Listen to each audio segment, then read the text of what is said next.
local all morning. The Fox 61 Morning News starts now.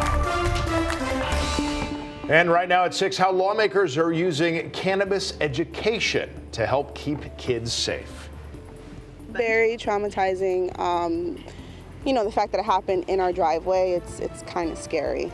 Concerns rising in one community after several catalytic converters were stolen. Also, what the feds are expected to do about the persistent flooding problems that are facing several people in Hartford. That's ahead at 6:30. Good morning, sunshine. 6 o'clock on a Tuesday. We hope you're having a wonderful start to your day so far. Thank you for waking up with us here on Fox 61. I'm Symphony Privet. And I'm Tim Lammers. Good morning. Starting with the weather here, taking a look outside in case you got to get your day going. Things are relatively quiet, at least compared to where we were this time yesterday, especially in the northern part of the state where there was some snow for a while. Since that's gone. Just a little bit of snow, but a lot of problems from the black ice out there really were the issues yesterday. Nice to see you for the first time this week. Symphony, good morning, Kim. Good morning to you at home. Morning. Listen, there's not a lot to worry about today and tomorrow. Get a little break. Tuesday's going to start with some sun. We're going to add some clouds and maybe a spot shower later on today, but mild temperatures rule the roost the next couple of days. That leads to an end of the week weather maker that, again, with those mild temperatures, you know the drill around here. It's rain and likely not much else. 33 in Hartford, 35 in New Haven. That's not bad. Upper 20s in the Litchfield Hills, mid to upper 20s up in the Quiet Corner.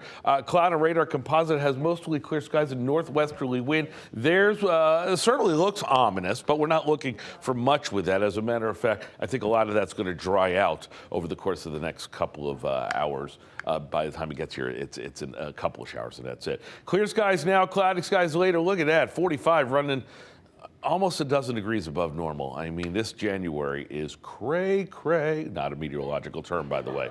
We'll talk about. Did you like that? Say it again. Cray. There you go.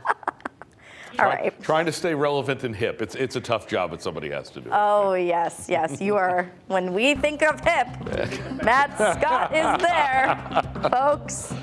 Right out of the textbook dictionary right there. All right, let's bring you out to one incident that we are following. We do have a pedestrian versus a vehicle crash on Route 101, which is the Hartford Turnpike. The westbound side is closed from Pine Knolls Drive to North Road.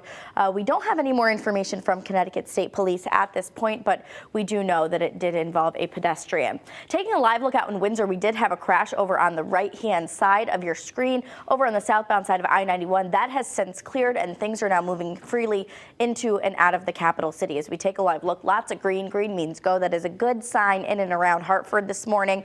New Haven looking good, but as we move into the Fairfield area, definitely some heavy volume out on the roadways already on the southbound side of I-95. The Merritt Parkway has some light to moderate volume out there. We'll check in again on the roads coming up at 6:30. Tim and Symphony, good morning to you.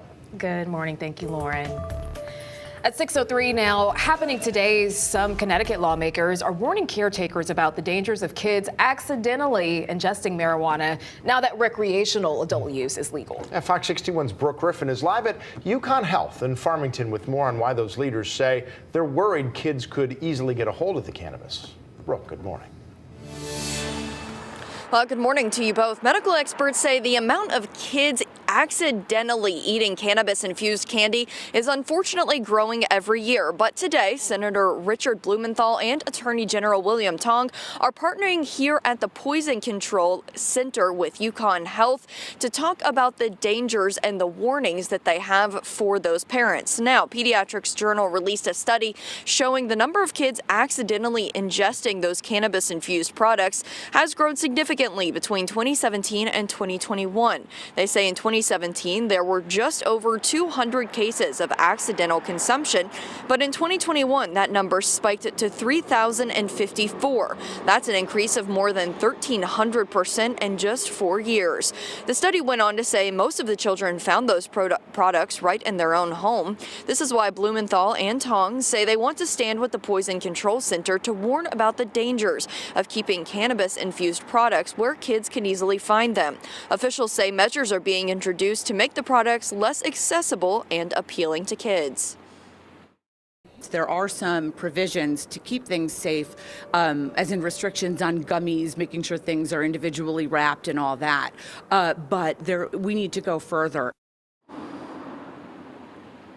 And that meeting is at 11:30 here at UConn Health. We're going to have a reporter here to give you all of the details this evening on what exactly those government officials are going to be calling for later today. Live in Farmington, Brooke Griffin, Fox 61 News.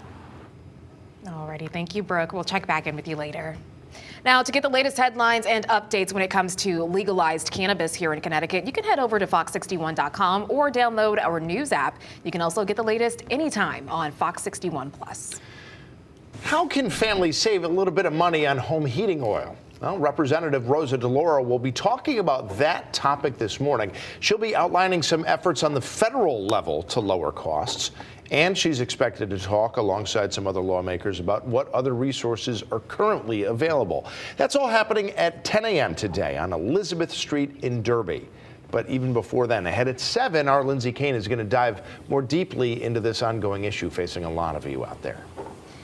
Now at 6, the CDC renewing their masking recommendation for people in our state due to current transmission levels of COVID being reported. Now take a look at this map here on your screen.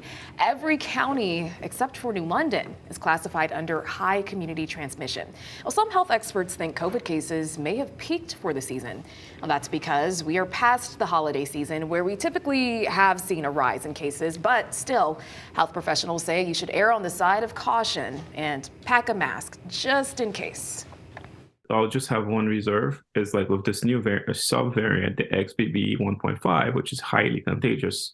Let's see how that plays into like the numbers over the next few weeks. But what we still see people come in the hospital with COVID, and we still see people dying with COVID. So I want to say to the folks who think this is over, it's not. As of last week, the state is averaging 3 to 8 deaths each day. A year ago, it was closer to 25 to 30 a day. Well, this morning, people in Bristol said they're concerned about a recent string of catalytic converter thefts.